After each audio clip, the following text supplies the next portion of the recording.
Welcome to a special series of Fastcast interviews conducted live from TechConnect. Today we'll be learning about the DOE's SBIR and STTR Outreach and Assistance Program. So the Department of Energy doesn't really have funding priorities for the SBIR, STTR program. What the Department of Energy is, we have a very specific mission, and we have 12 research programs that support that mission.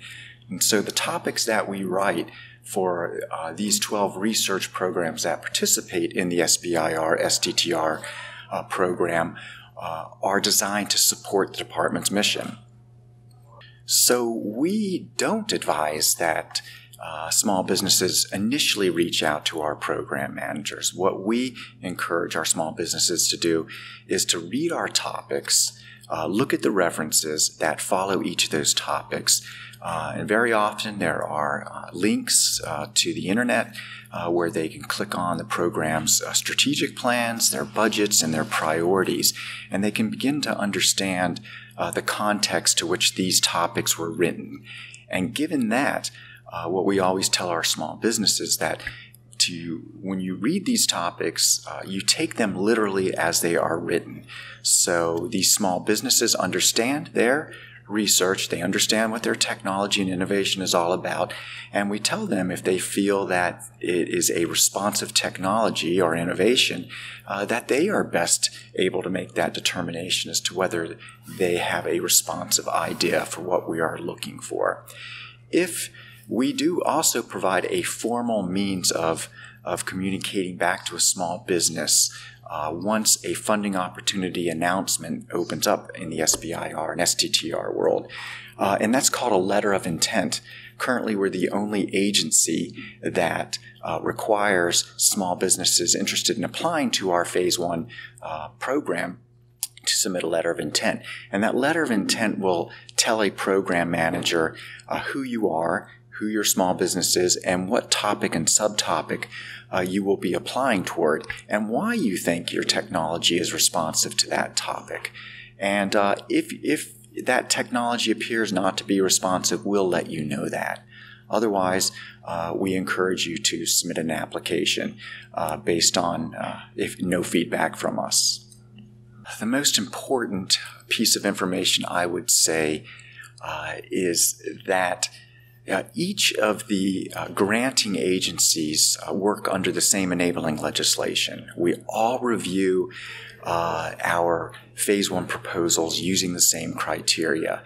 Is it a good idea? Do you have the right project team in place to do what you are recommending you're going to do?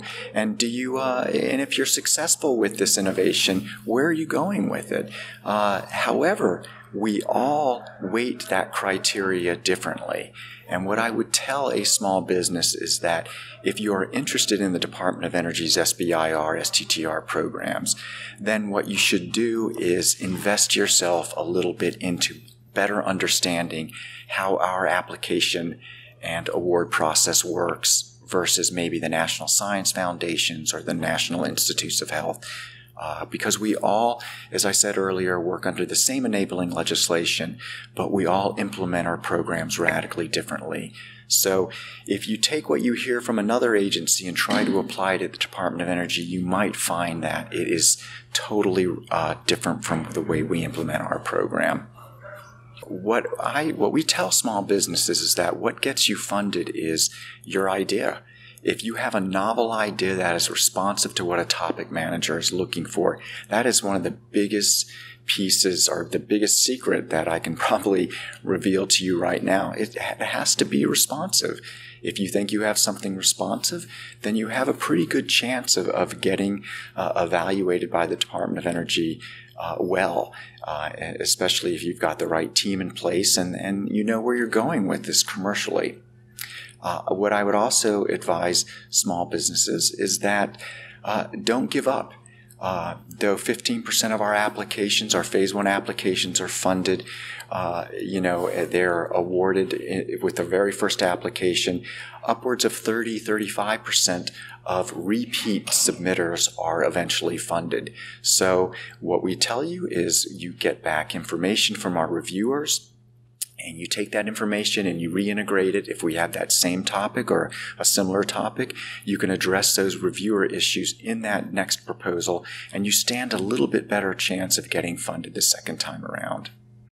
I think one of the best reasons for a small business to attend a national conference or even a regional or local conference is because what you're going to find are like-minded innovators such as yourself.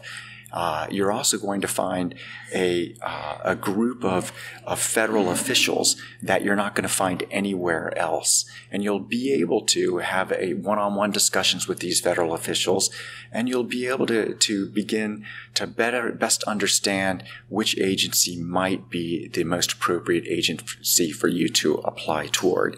And you also might find support for people that you are trying to build a team with for your project. There are universities here. There's people who understand commercialization in markets and many different areas that are indicative to making a project and a small business successfully move forward with what they're trying to innovate. My highlight of the conference is our doing one-on-one discussions with small businesses and innovators.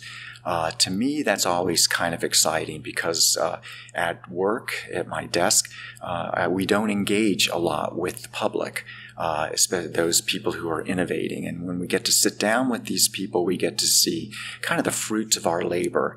Outreach is something that I enjoy doing, meeting with innovators, telling me what they're doing and where they want to go. They're always excited, and I'm always excited to give them information that might help propel them forward with their innovations and research.